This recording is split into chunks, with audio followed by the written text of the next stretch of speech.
or may not be able to share. We'll see. But I mean, I got like a couple comics and stuff and everything. So, as I say, if not, if you just want to email me files like JPEG files, I can put them up. Okay. All right. I might have to do that then. It's all good. All right. So, let everybody get into there. What's up, Thursday Warriors? Oh, wait. I forgot to hit record. Hold on. Where did they move it to? There we go. All right.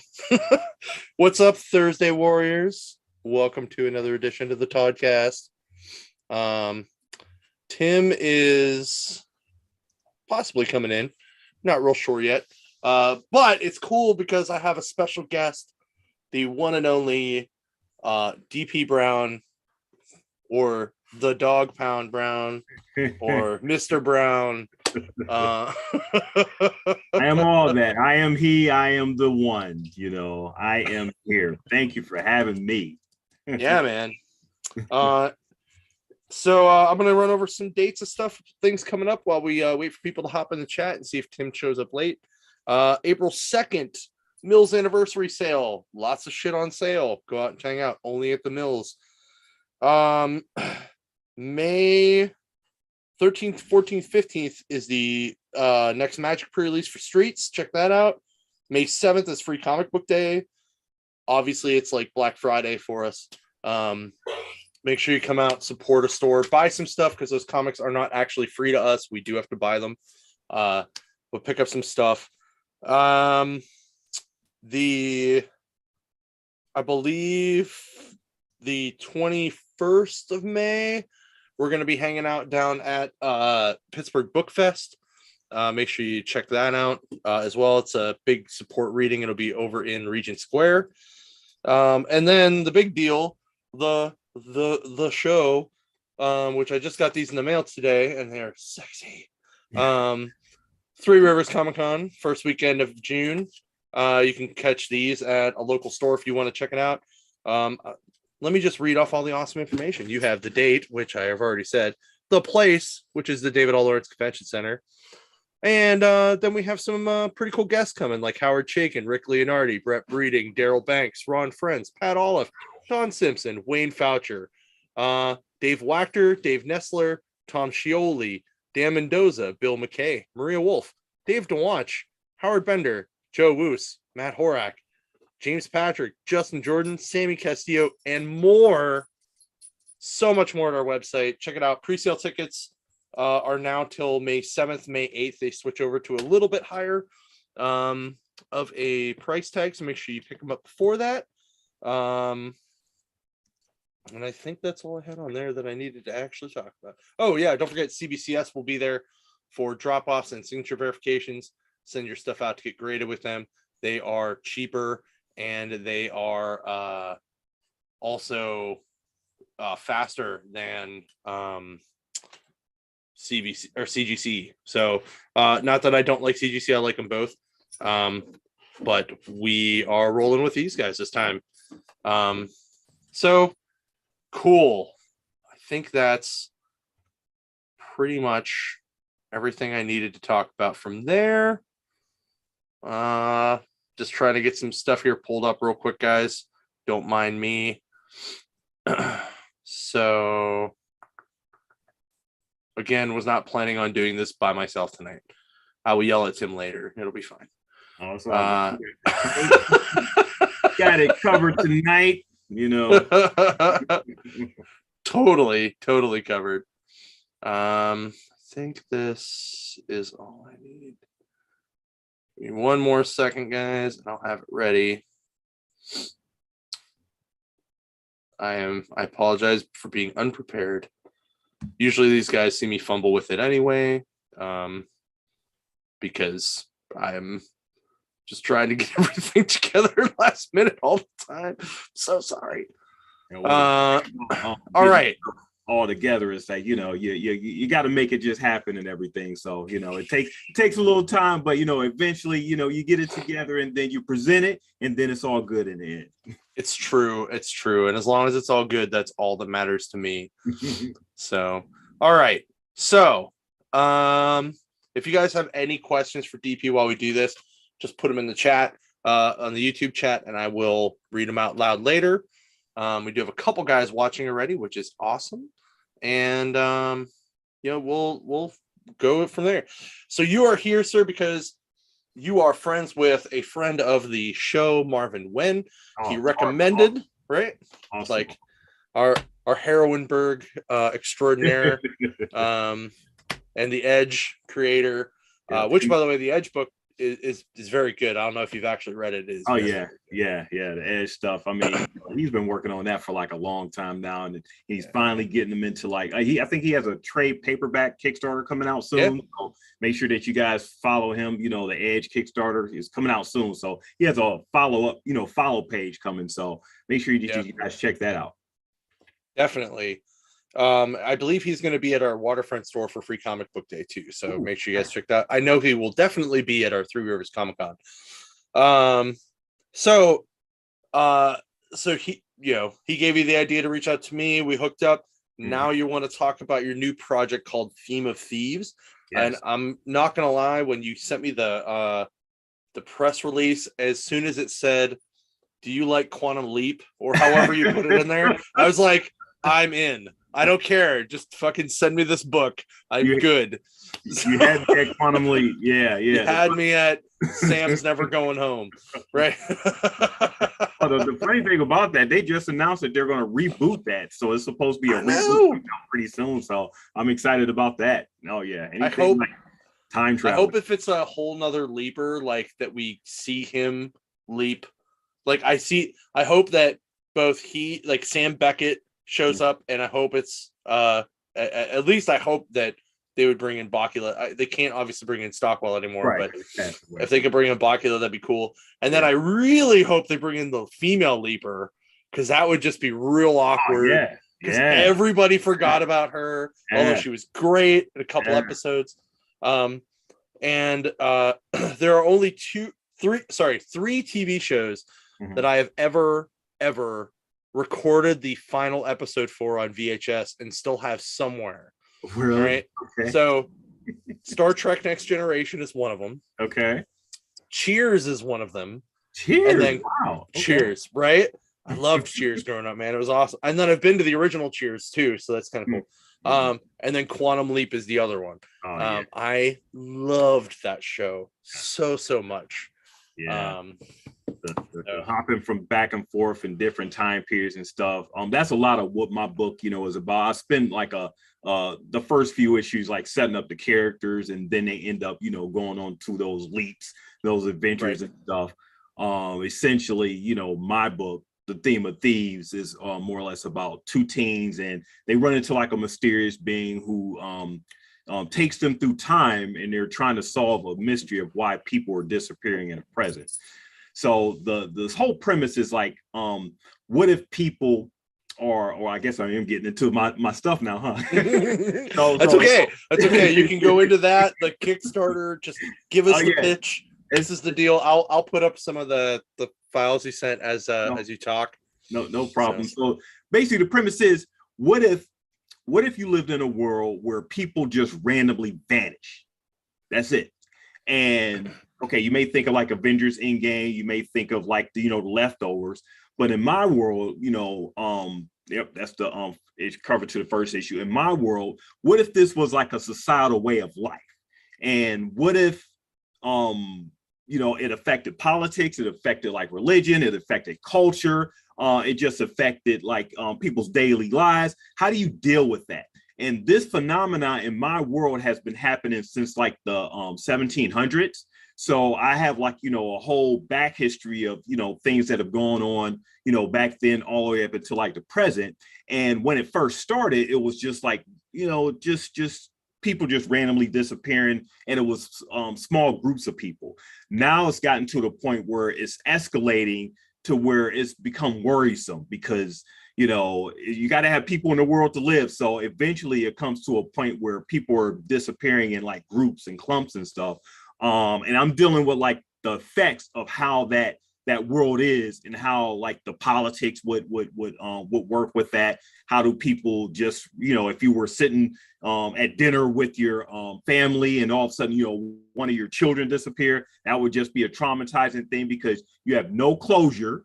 Unlike death, you don't like have a funeral or anything like that. Your loved one or your friend just disappears and you just have to deal with it, and also, continue to live on, like living life and everything. So that's my big premise. And my my protagonist, with her name is Rebecca, and then the other one, his name is Jason. They're teens, they're 16-year-old teens in high school. And they had their trials and tribulations, coming of age type stuff. And, they're going through their stuff when all of a sudden just this thing happens. And all of a sudden, the guy in a red suit, who's been hopping through time for like a long period of time, ends up taking them on this, adventures and stuff. So that's where pretty much everything just starts. And then from then on, we get into like our quantum leap type stuff, where they just hop on different time periods. And sometimes they're there for, a certain period of time, whether it's a couple minutes, a few hours, matter of weeks, or even months or years or whatever. So time, is not a set thing, when they jump into like these different periods, and they have different things going on. So I won't go into like too much of some of the adventures, but just imagine how that would be as they're trying to figure out why this phenomenon keeps happening and what they can do to actually stop it. Okay, so now I have two questions. So the first question is, and they're both semi-quantum leapy. So the first one is, so when they jump, do they jump like into other people's bodies, or are they jumping like more like Doctor Who shows up with the TARDIS and they walk out and there they are? Well, so yeah, I mean, I as much as I love Quantum Leap, I didn't want to take that much of a premise and everything. So they are, more or less themselves when they do go into like these different, time periods. Now, one of them has to be in disguise because, it's this guy here, so he's gonna sort of like stick out as a sore thumb, trying to interact with different people and stuff. So he has a certain quirk with him that does lead him to sort of blend in and everything. That's sort of like a teaser. So you may want to, of course, check it out to see, see what it is and everything. But Rebecca and Jason, yes, they are like themselves, and they have to blend in during that period and everything. During the periods that they're in. So yeah, so with the quantum leap thing, yeah, I mean it happens, but yeah, it's not that, it doesn't take it to that degree like quantum leap does. All right, so then that leads to my second question, which is, so if they, I guess my question is like, are they noticing in the future that something disappeared out of the past and they have to go back and try to fix it?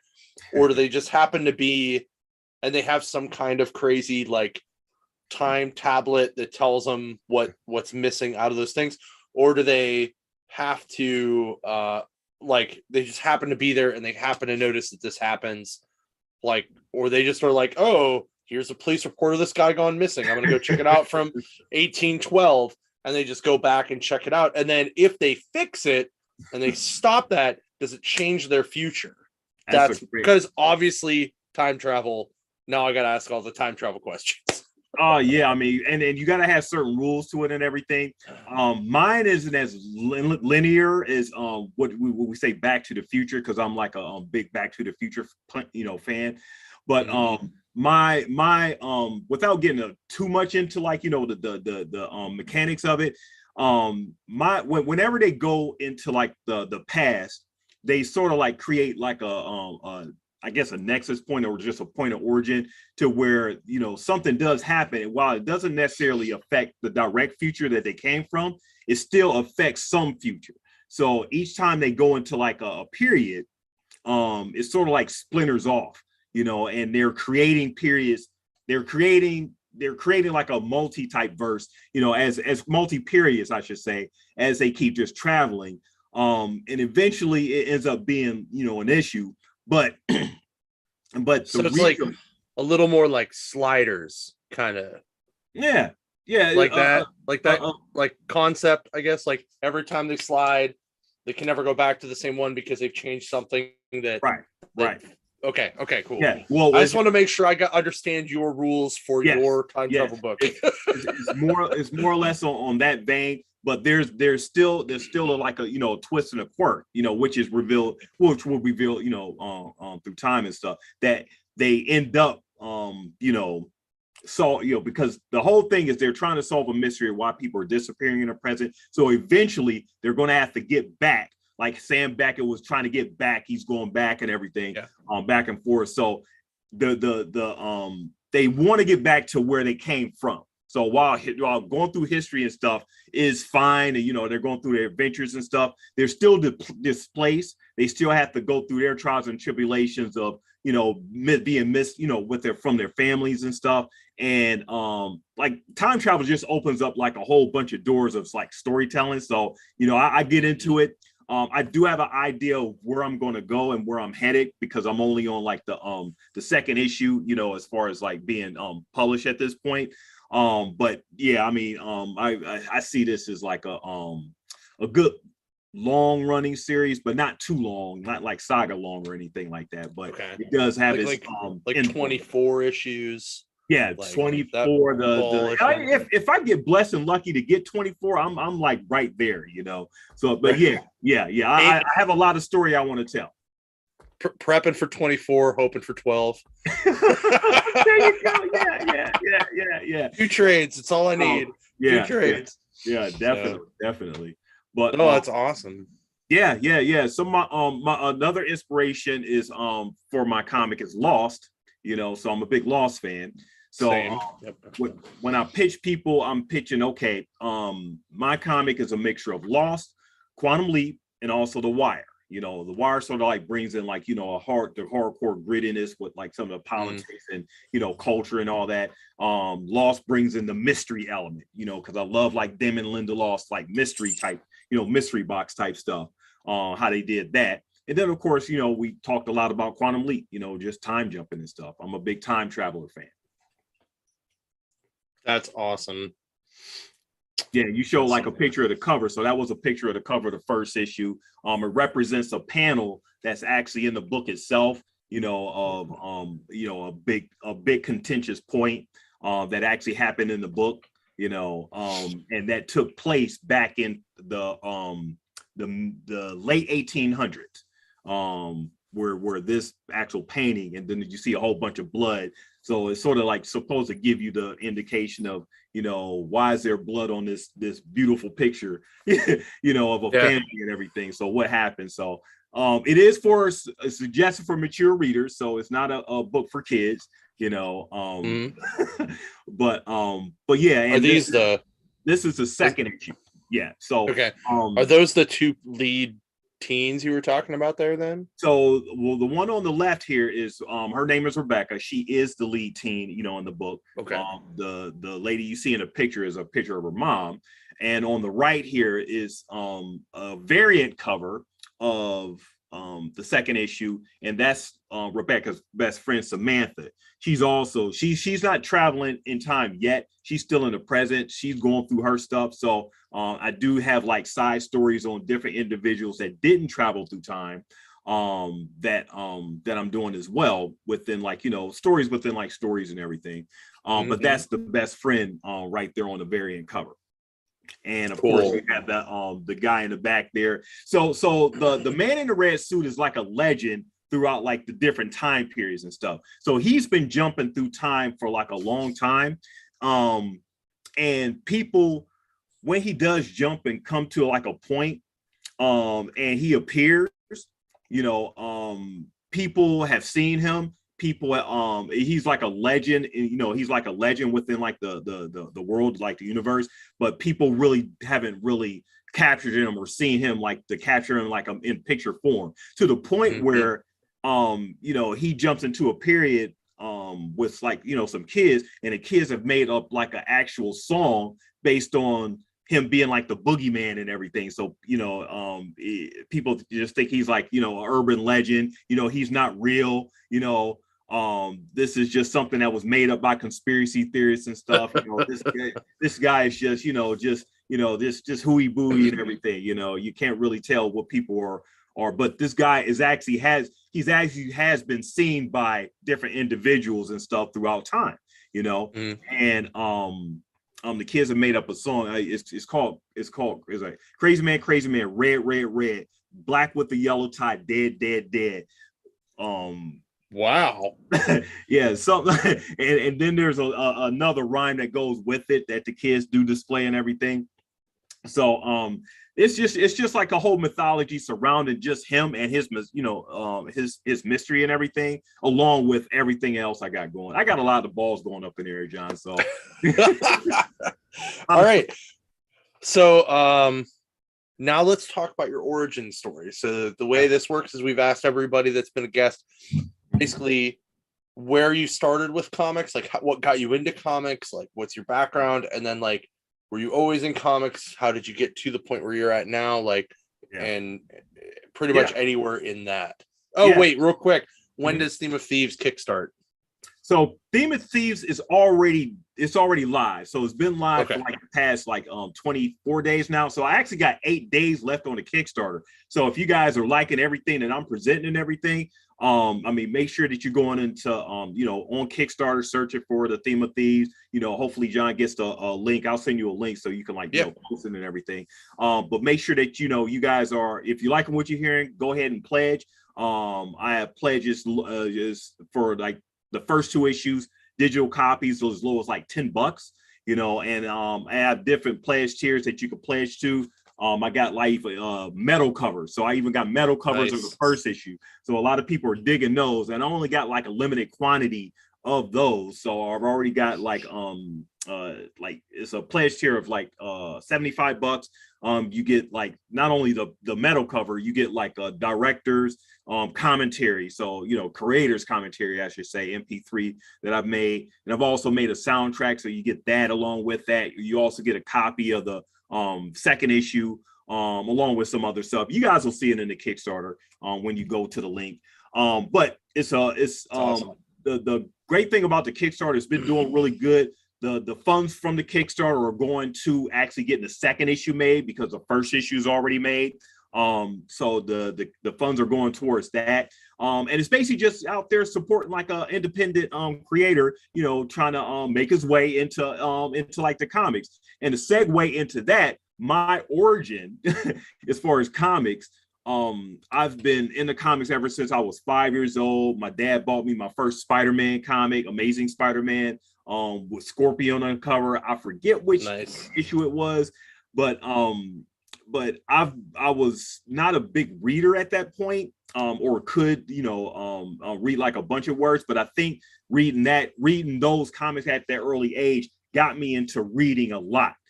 So I ended up being just a big reader, period, of different things, and especially genre fiction and stuff.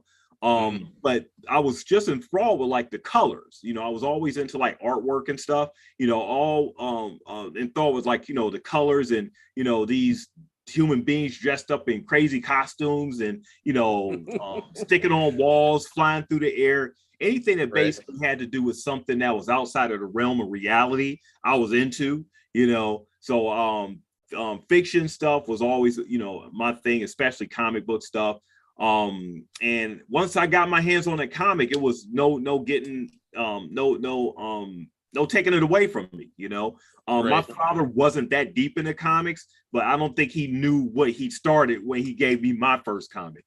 I was just gonna ask, like, if he was like into comics and then was like, here, you need to learn to read, or was it more just like, you'll read this because it looks fun, like that kind of thing? So he was more or less because he read them as a kid. He picked them up and put them down, and that was basically just that, just sort of like, I guess, as a kid thing, back then. But to me, it was more than that. It was just a whole different world, whole different adventures and stuff. I was able to put my imagination into. I was enthralled with like the stories as I got better with reading and everything, enthralled with like the worlds and just lived in them.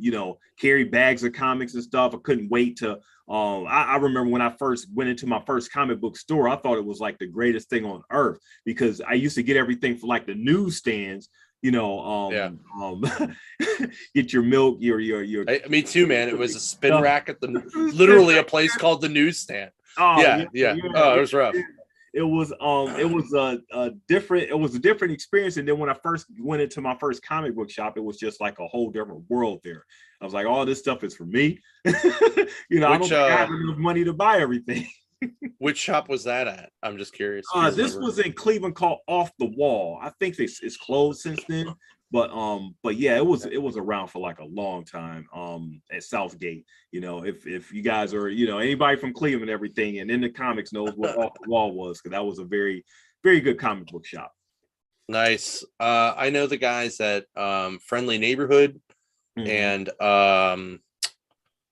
it's the other one in Cleveland. There's I know one a Mentor called Comics and Friends. They're pretty good dudes. Yeah. And then Hey Kids Comics. They're out in like North Olmsted area, a little south of the city. Man, I know this. There's another one in downtown. I can't remember what it is. I was just curious which one because I know. I guess my other question is: did you ever run into Bendis when you were buying him back then? Because he was from Cleveland. Yeah, no, never ran into him. I wish I did because I love a lot of his stuff and everything. The Superman, the old Spider-Man, Ultimate stuff. Yeah. But no, never ran into him. There was I can't remember the name, but I think I remember the one you're talking about downtown. That we used to go to like a lot when I was like a kid and everything. But yeah, I'll probably end up doing some of the tours on that, once I'm doing like, full-fledged store promotions and stuff like Marvin does, so that'll be something to put on my schedule and everything. But yeah, I mean, the shops were decent. And then I was doing a lot more artwork growing up, drawing comics and, trying my hand at that. It was me and my best friend, Demetrius.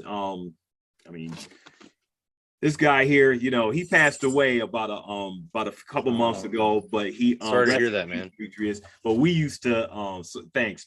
But we used to do like a lot of comic artwork. He used to inspire me with the way he draws and stuff.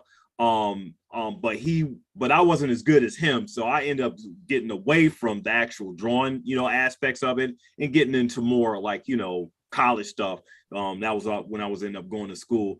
I didn't really get to writing until later, when I wanted to really delve more back into like, comics later in my life.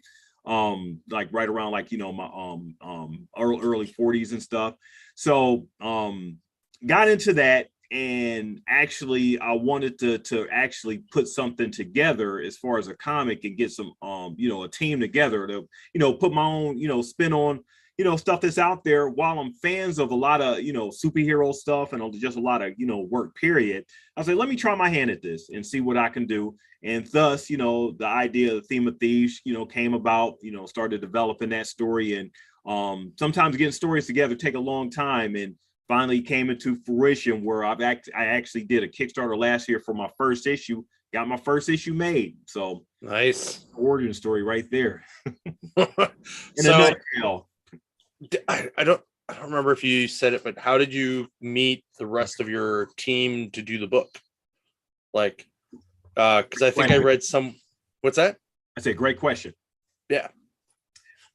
So my man Dan Ekus, he's my artist. He does like the pencil and inks and everything. I met him at I met him at Steel City Con in Pittsburgh.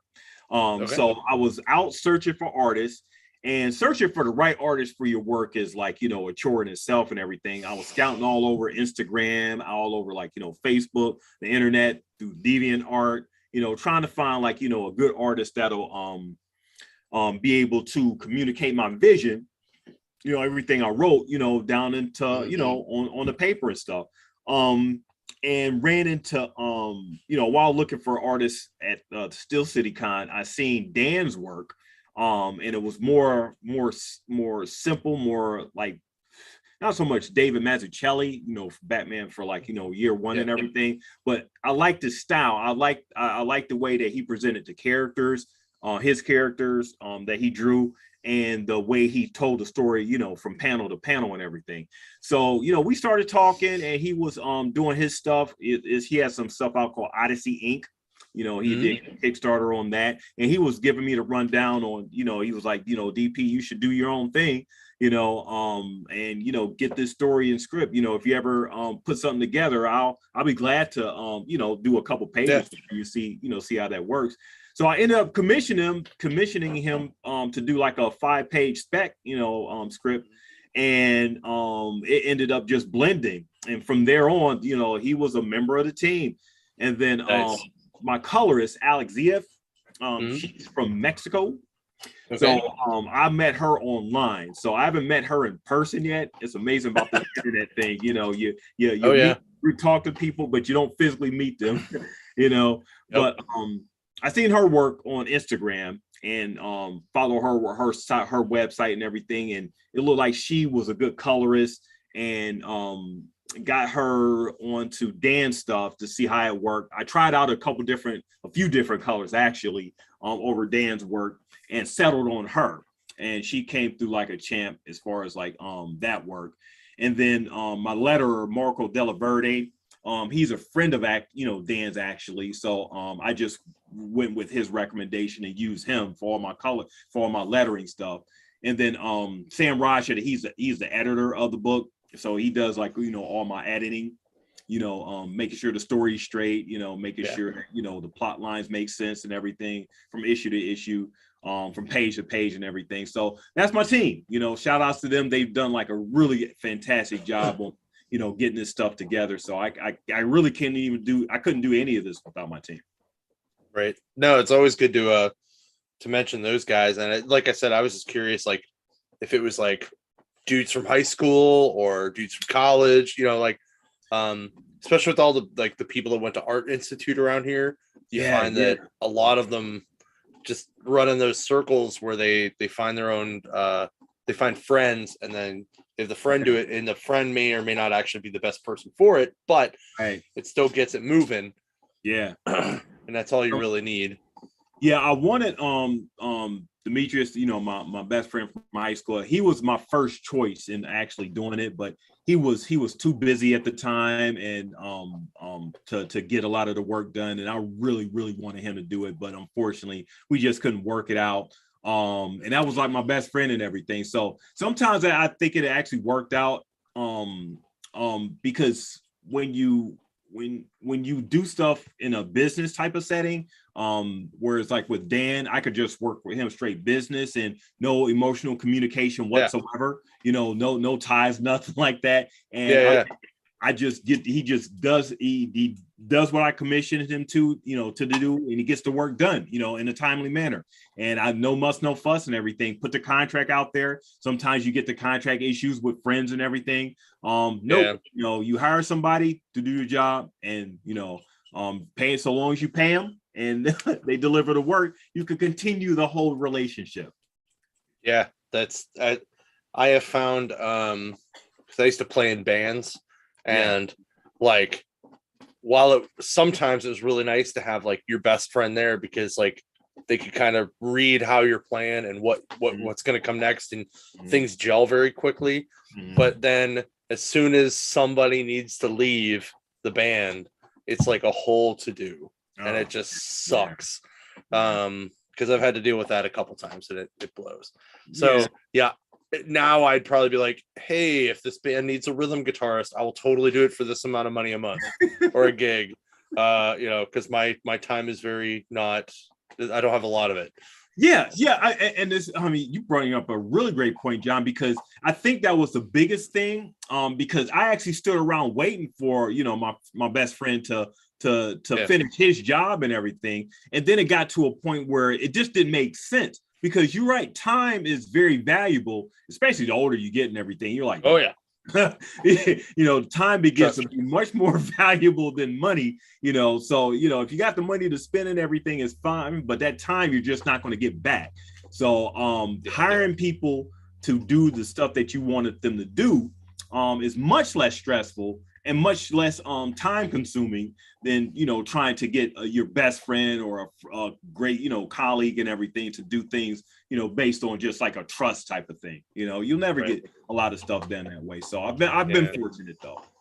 Exactly, because then like when deadlines come up, you're like, hey man, I really need that by this time, and then they're like, but I'm your friend, so it's going to be an extra week or two, and eventually you're like, son of a bitch, it's a month later, I need this shit. No, that's I know how it is. Keep it professional. So is this your first work, or have you done other stuff before? Like what else, like what do you do as a regular profession, like all that kind of stuff? So I mean, I have my regular 9 to 5, and I'm not going to mention them on, like, you know, the you know, because they suck, whatever.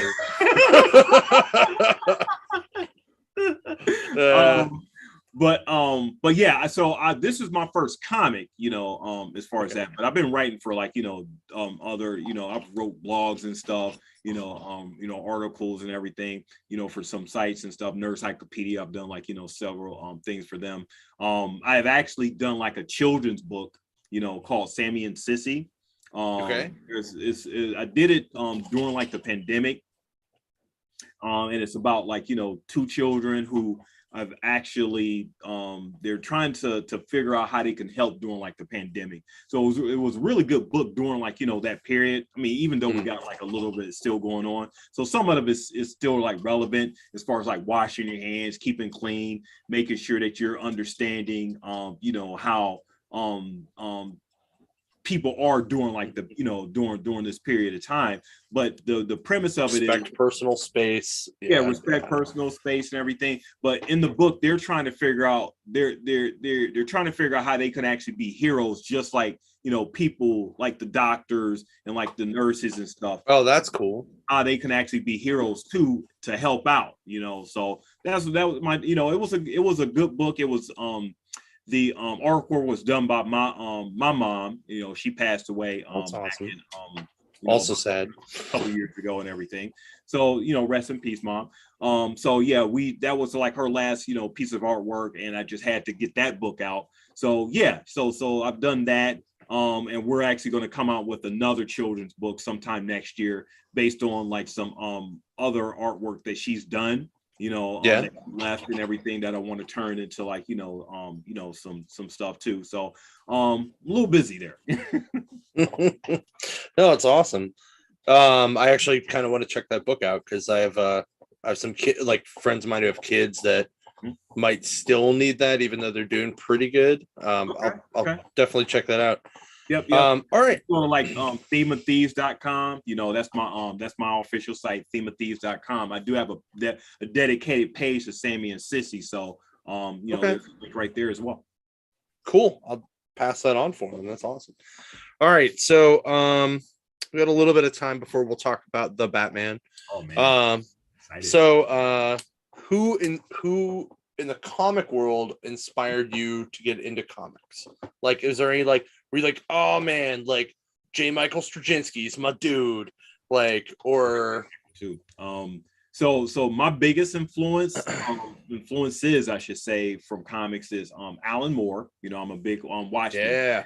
You know, Alan Moore, you know, anything he does, you know, I'm reading Miracle Man after all these years of trying to scout and find it and everything. So I'm reading Miracle Man right now, and that's some really good stuff. But you know, he's been like a really big influence. The Frank Miller stuff, like the Dark Knight stuff, you know, Batman Year One, anything from like the Dark Knight universe, I'm really, you know, into. So I'm really, you know, influenced by that. But that's on the comic side and everything. But I'm really more influenced by like Damon Lindelof stuff. You know, he's like the writer from Lost. Like I said, I keep mentioning Lost until the day I die and everything. He's such a big influence on the way I love that show, like, so much. Story. Oh man, it's just such a great show. I hope they never remake that. It just well, I don't think they can. It's like well, how do we make it more weird? Well, we can't. Okay, cool. You know what I loved about Lost? It wasn't even the actual show, but it was this website called the Tale Section, right? And it was like all the theories, and they would do this this YouTube channel, like shorts, but they were with the action figures. and everybody always died except for Hurley. And, and it was this awesome one where it was like they started bringing like other action figures in it. So it was like Indiana Jones on the island of Lost, and it was like that because I didn't remember that part of the YouTube stuff. Okay, yeah. It was right after this. What the hell was the dude's name? It was Penny's dad hires Indiana Jones to go and find the island, right? so he's there, and or they're all there like like trying to like talk about some stuff, maybe golf, I don't know. And they're all like the McFarlane toys, but they don't really move. They just kind of move. And all of a sudden this giant tinfoil ball comes rolling down the thing. Tinfoil ball? Oh wow. Yeah, right. And they have why can't I think of Jin? You know how because his character is like tied up like he's screaming from the beach. And they're like, Dr. Jones, there's a giant tinfoil ball. And like short round from Temple of Doom, and like the ball crushes everybody except for Hurley. So he's like, oh dudes, I guess I'm the only one left. I'm just gonna kill myself, dudes. And he like drowns himself in this giant like vat of ranch dressing, and like Dharma ranch dressing. Dharma ranch. Oh man, you're gonna have there's one with like Voldemort. Oh man, there's a couple of, but it's hilarious. You really need to watch it. I gotta check that. That sounds like right up my alley. that was during the time where the internet was really starting to be like the internet. People starting to really come together with like all their fan theories and stuff. It was a good time to be like a fan for like outside of the actual content, because you had like X-Files and stuff and mystery stuff that happened before then, but Lost really took it to like that level where you just had to consume everything in order to get like the total experience. So yeah, I'm really influenced by that, and I hope some of the stuff I'm doing with this book, because I'm also planning on doing like side stories on my website, themeofthieves.com, where they're written in prose, coming from different perspectives of people in the universe, not necessarily my main protagonist in like the actual main book, the main book and everything. I'm doing like side stories and everything that'll just be published on the site. So got some really some really decent plans I'm planning on doing. Cool.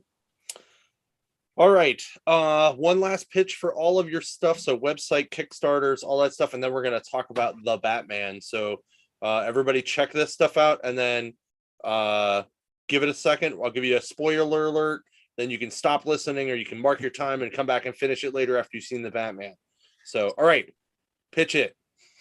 So if you like a good time travel comic mystery, the Theme of Thieves is what you want. So like I said, it's about two teams who travel through time, and they find them. They run into a mysterious guy, and he's called the Man in the Red Suit. And they're trying to solve a mystery of why people are disappearing in the present. Just a reframe. What if you lived in a world where people randomly disappear?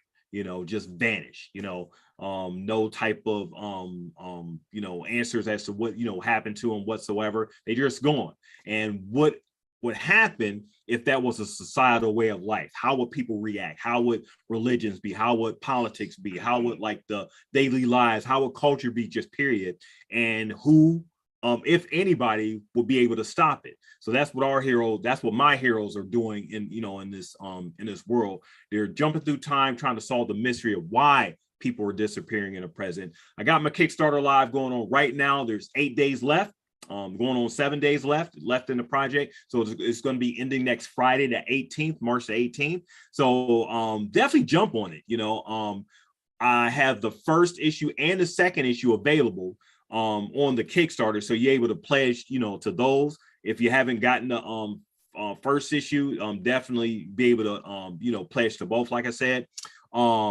Make sure you also go on to themeofthieves.com, because I got some really great content on there, along with a blog that I'm actually blogging my 30-day experience of running the Kickstarter. So, people are jumping onto that. If you're a creator and want to know like the thinking process and everything that goes through my mind as far as running this whole Kickstarter from the ups and the downs and everything, that's on my site, themeofthieves.com. But make sure that you guys are especially going to the Kickstarter again. 8 days left.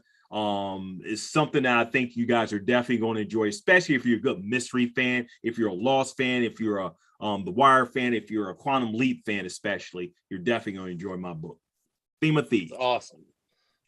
One of our avid Thursday warriors, Rungamis, said he's going to just go and do the 75 starter Kickstarter right now. So, because he wants that metal cover, man. Appreciate you. It's nice and shiny and everything. Woo, man. I just got these books back off the press like about a couple of days ago, and when I because this is my first metal cover, when they came back, I was just ecstatic with the way they just came out. So definitely appreciate you if you're going to go and get that metal cover. You're definitely going to get something that's definitely a good collector's edition, and I'm signing it and everything. So it's going to be. There you go.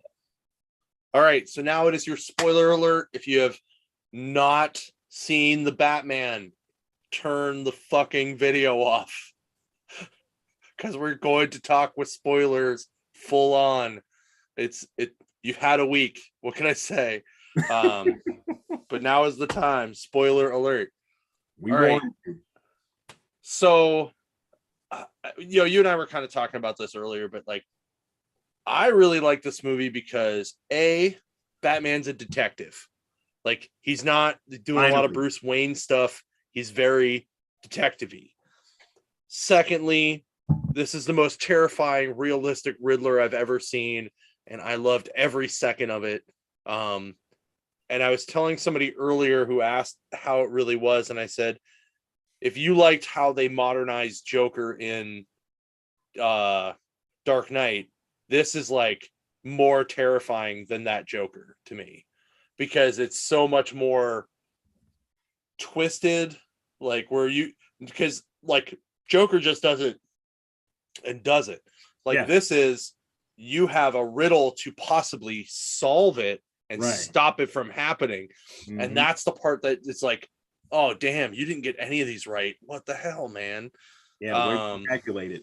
He's a very calculated, villain versus the Joker, who's just all about chaos. Yeah. I liked the sort of Batcave. I liked that it was in Wayne Tower this time, and not just like back at the mansion. I thought that was cool. Yeah. I was not super sold on Andy Serkis's Alfred, mostly because I think he was underused. Yeah, we didn't get a lot of them and everything. Hopefully next movie we get a little bit more. We didn't get a lot of Bruce Wayne either. So right, which is not a bad thing. Also, no, not at all. Not at all. Yeah. I really liked how they, and I think it's a lot because they used Ego as like their base point book, but like we finally got to see the Black Case book. Like we see him journaling, and it almost has that like Dexter vibe of creepy. Yeah. To me at least. And then other than that, I thought Catwoman was good. I didn't really like the mask that much, but I thought she was the best Selena Kyle we've seen. Not necessarily Catwoman, but Selena Kyle that we've seen on screen yet. Yeah, because the Selena Kyle from like the Michael Keaton, the Tim Burton Batman, she was just a little flighty and a little goofy and everything, but I love her Catwoman, This Selena Kyle here, she was straight from like, Frank Miller, Batman Year One, Selena Kyle, going out doing like the burglaries and everything, but doing it with like a purpose. Love the short hair, loved her relationship and dynamic with, this particular Batman. And although we didn't, like you said, get a really good chunk of Bruce Wayne in the movie, I think he was pretty much Batman the whole time, even though we're seeing like Bruce Wayne in his mind, he doesn't want to be Bruce Wayne at all. He just wants to do the Batman thing all the time. I got to run downstairs for a minute. So you give your full spoiler. I'll be right back. Oh yeah. I can hear you because I have my Bluetooth earpieces. Oh yeah. But I got to run downstairs real quick. So yeah, so this guy gets like the he's like the full Batman like the whole time. So the great thing about this Bruce Wayne is that we get a more complex indication of why just a sort of like a middle thing with him just wanting to be Batman all the time. So Bruce Wayne is like his his costume or whatever, where Batman is like his real face. So we get a lot of that in like the comics and stuff, and like references to Frank Miller stuff, and even like to a degree what Chris Nolan did in like the first first couple Batman Begins and also Dark Knight, where this guy, he wants to just go out and play at night all the time and really not do the Bruce Wayne until he actually has to. So when we do get like our first Bruce Wayne, actual appearance out in the public, he's really just, he's slinking and, he's doing his thing, and people are remarking that they haven't seen him for like, a long period of time, for like, they're surprised to see him just like out there. So when he actually does get out there, he's really just still in Batman mode in his brain and everything. Especially when that car comes into like the funeral, bursts into like the funeral, then all of a sudden he can't go out and change into like his costume right quick. He's just looking and observing like the whole area. He even ends up saving like the kid, which they really like really they sort of made it seem like he might end up being like Robin at some point, but I don't think, anyway. But yeah, so this Batman, I love the way that this particular Batman is not like your bulky, just full of like muscle and everything. This guy is so practical. This Batman is really practical in his like appearance and stuff. And at the beginning of the movie, we have him starting out with like wanting to pummel criminals and be that vengeance stuff. And then by the end of the movie, it's a whole different thing with him. Yeah, he's ended up being I really liked the city. I really like the point that you brought up of that Bruce Wayne is the mask, right? And like my wife and I actually had our only nerd conversation about comics ever was about why she likes Superman, because she doesn't like comics, but she likes the idea of hiding in plain sight. And I think I've always thought more of that for Batman, because he's just like, nobody ever sees him as Bruce Wayne. They only ever see him as Batman. Which is kind of nice when you actually get a good Batman story that Bruce Wayne is actually focused into, or he does like a weird like Matches Malone type thing, which honestly, I think if we're going to get Matches Malone in some kind of movie, it's going to be in this trilogy, because it's going to make 2 more. Yeah. I loved that whole church scene though. Like that was so crazy. So good. Yeah. Getting to end of that church scene and everything, you got like him meeting up with Carmine and them getting into like their history and everything. Thomas Wayne stuff they sort of tease and stuff, and then people not really recognizing him in the public. You got that one guy talking to him when he was going into like the funeral, and then just realized he was actually Bruce Wayne, the son of the city and the prince of the city, as they call him and everything. But because they don't see him that often, they don't remember what this guy looks like, because he doesn't come out. They're like, oh, he's a recluse, blah blah blah. Like, what the hell's he doing out here? So he wants to make that appearance at the funeral and stuff. But like I said, we was talking, we don't get that much of Bruce. We get more of him, being. This was a really great way of actually displaying what the Batman is, and like his relationship with Selena, when he sends her to do his dirty, do the dirty work with like the lenses and stuff. Eye on light. I love the way they interacted, because Batman, she was just like, you really don't care what happens to me. You know, you just want me to go in there and, you know, just risk my life, and you don't really care, do you?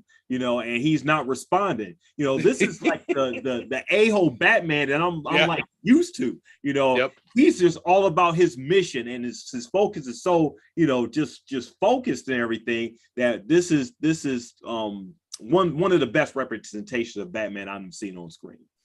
I agree. It was very well done. You know, and Tim and I talked a couple episodes back about like who our favorite Batman was, who our favorite Bruce Wayne was, and who our favorite at doing both was. So I don't remember what his were, but mine were just Batman, Val Kilmer, just Bruce Wayne, Michael Keaton, and then both was Christian Bale. Okay. Okay. I'm really thinking Pattinson is bringing me very close to toppling Val Kilmer as just Batman, because I haven't seen him enough as Bruce Wayne to give a shit, you know, like he hasn't to rate that yet. Yeah, he doesn't really. I think I will be there with you. Michael Keaton is my favorite Bruce Wayne, because, you know, his Bruce Wayne was sort of especially in that first movie, sort of distracted. He played the distracted role really good to sort of differentiate himself from, like, you know, being a Dark Knight. So I love the way he portrayed, like, Bruce Wayne in that movie.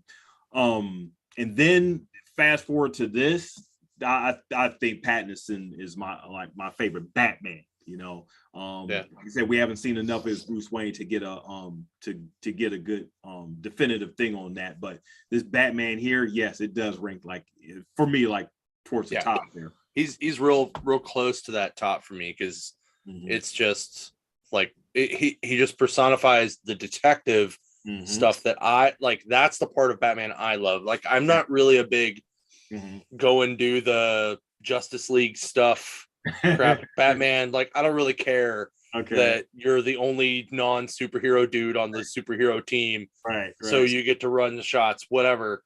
Like, I like when he's like in a room, like being very detective-y, and he actually has to figure out stuff, and he sees stuff cops don't. Like, that to me is the Batman. And there's some cool homages to different Batman scenes in this movie. One very specific one that I can think of is there's a scene where a cop looks with the flashlight, and then the Batman's hanging up in the ceiling and falls down on him, like it's like an homage to Affleck. Right. That's the first thing I thought of when I seen that scene. There were a couple more. There was one or two that I was like, okay, that one's a like a Christian Bale era scene, especially the motorcycle, like the one that's almost like the Bat Pod at the end. And then there's another one where it's very Keaton era, even Schumacher era stuff going on. But I really liked the whole thing. Like, it's 3 hours, but it definitely didn't feel like it. It didn't feel like it. And think about one thing. I really liked how it was a year 2 Batman. So we didn't get like the origin story all over again, everything. No need to rehash that, because I mean, everybody should know, you know, this the origin story of this guy. But we still get a raw year 2 Batman. And I love that one scene where they were on a hunt for the Riddler, and guy finally got into his Riddler's lair and see all his articles and everything, all the displays and stuff on his his posts and stuff. And Batman is thinking this is about to be it. Like, you know, he tells Commissioner Gordon, Lieutenant Gordon and everything, because he's not commissioner yet. By the way, I think he actually is now going to be my top Gordon in a movie. Because he fucking nailed it, man. It was like that old beat up cop that you'd see on like RoboCop. Like, you know what I mean? Jeffrey Wright, he definitely did his thing there. But he's talking to Gordon, and you know, he says to him, he's like, maybe this is about to be the end. And you know, Gordon's like, the end of the what? And he's like, the end of Batman. He's at the end of this Batman thing, and right there we see like this guy is like a little terrified because his identity is about to be outed if they get into like, this, if they get the password right or whatever to that thing that the Riddler had locked. And he's thinking this is about to be the end, and we don't really see Batman scared in any of these movies. He's usually like the know-it-all and ready to go at him and stuff. This Batman here, he's still doubtful about certain things. He's still hesitant. When he is getting chased by the police and goes off the roof, he gets a little scared before he gets into like his parachute and stuff. So I'm loving like the raw the humanity that's still inside of him, saying that this guy, even though he's out there doing like punching villains and bad guys and stuff, he's still scared. He doesn't know what's going to happen. And right through that point where he's about to get where he thinks he's about to get his identity revealed was really the only time we get an actual mention of him being referred to as like the Batman. Mm-hmm. Yeah, I really just overall liked it a lot. Yeah. I also like that we actually got Falcone in a movie, like a good one. Yeah. Freaking Colin Farrell as Penguin though was like frightening because unrecognizable. Yeah, I was like, no way. I was like, that can't be him. And I was just like, holy crap. My only complaint about it is that he's kind of tall. But I agree with you. But he walks with that like that limp, so it's so it kind of when they tied his feet. Yeah, he had to walk like a penguin. Right. That was really so. Cool. Now that we have Falcone, Cobblepot, Arkham, and Wayne all mentioned, and he's living in Wayne Tower. All I can think of is, are we now going to get the Gates of Gotham miniseries as a movie?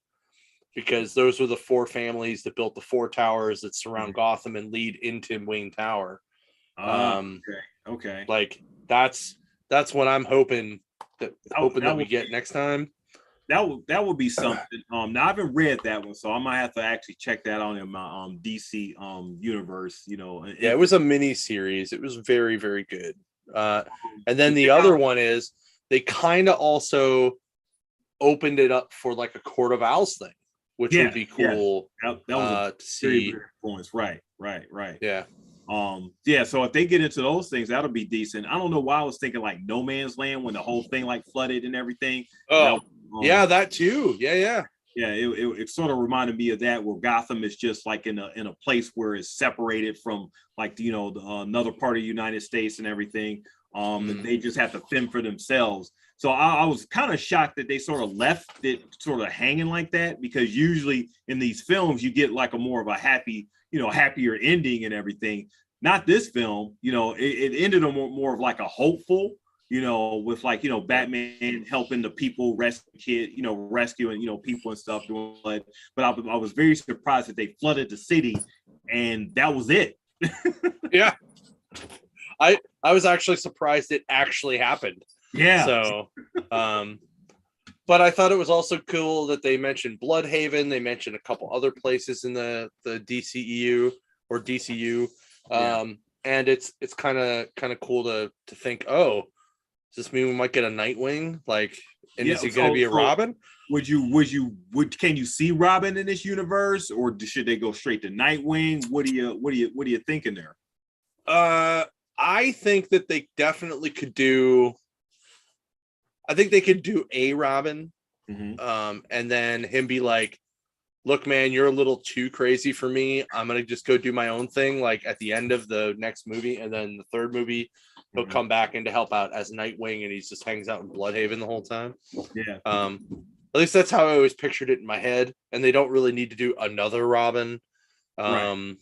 Because it's just weird. But this is a different universe here. They don't have to do like the straight comic origin of Robin or whatever. This guy actually, I think this Batman here, or this Bruce Wayne, one of the two, this guy needs somebody, because and the guy never smiles, he needs he needs something in his life. Just sits in his cave and listens to Nirvana, man. What do you expect? Like emo Batman, right. This is what we have for him. I was like, was like, oh man, if he starts listening to like AFI and like My Chemical Romance, I'm out. You are not gonna work for me. I was like, or I'll be like, you're really playing into it, dude. Oh yeah, you just lean away. The other thing though, the reason I say that Catwoman was probably the best Selena Kyle we've seen is if you read like the New 52 run where she took over the actual, I think she took over for Falcone, like she became the kingpin of Gotham. That run was pretty much like the vibe that I always associate with Catwoman, or at least with Selena. Yeah, like, you know, the Brubaker run is what I think of when I think of Catwoman. Right. This is like that that New 52 run is what I think of when I think of Selena. And I really thought like Zoe nailed that real hard. Yeah. So. Yeah. She did her thing. You know, she came on the scene and everything, you know, making that impression and stuff. And like I said, you know, just loved her dynamic with Robert, you know, Pattinson, period. You know, they just interacted, and, you know, she didn't really care who was up under the mask. She just wanted to be with the Bat. Yep. Because, you know, kind of like how she is, you know, period, in like, you know, the comics and everything. But yeah, I mean, she was a really good character. And I mean, you know, we talk about Gordon too. Really great Gordon, you know, one of the better Gordons and everything. I loved you know, the Dark Knight. I forget what that actor's name, but you know, he was a really great, you know, Gordon and everything. We've got some really decent Gordons. Yeah. That was that Gary Oldman? Yeah, Gary Oldman. Yeah. He was probably my second favorite Gordon. J.K. Simmons. Not so needed more of him. Yeah, we needed more of him. Yeah. They just stuck him into like Justice League, and you know, he's going to be in a Batgirl, so we'll see how that works out. Dude's in everything. It's crazy. There's like people play 6 degrees of Kevin Bacon. They need to play 6 degrees of J.K. Simmons. Yeah, he's a worker. Sam Jackson's a worker. Who else? Yeah, like these actors, they just go out and just do work. Dwayne Johnson, he's a worker. That's all they do is just work, you know. Henry Cavill, he's a worker, man. He does a lot of stuff. Yeah. They just do their thing. Right. Great movie. Exactly. So let us know what you think about the Batman in the on the Facebook, and make sure you check out DP's Kickstarter. I'll post that link on the Facebook later tonight or tomorrow. And thanks again for coming on, dude. It was a lot of fun. I appreciate it. Thanks for having me. Hope to catch you around. Yeah, man. Absolutely. You know, love talking to you. Sorry I didn't meet you you know, your cohort and everything, and I hope you do. It's okay. I mean, I'm pretty sure he's like kind of like making love to a toilet right now. So yeah. So, it's that time of year and everything. So, you know, hopefully it just gets better and everything. So mouth to mouth, though, at least. Not ass to mouth, just mouth to mouth. So but no, it was good, man. Like, you're more than welcome to come on again when you get issue 3 ready.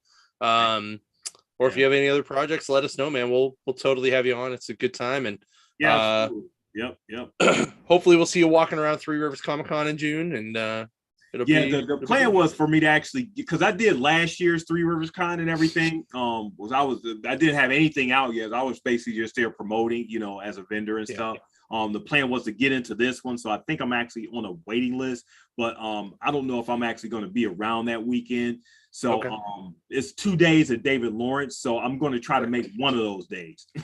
Okay, man. Saturday or Sunday, you let us know. We'll get you there. I'll be there.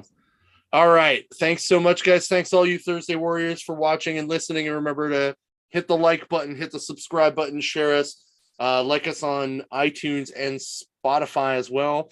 Subscribe to us on there, and leave some comments, and hopefully everybody has a great time. Next week we have another guest, and I totally forgot to write down his name, and I feel really bad about it right now, but he's another indie creator. He does a book.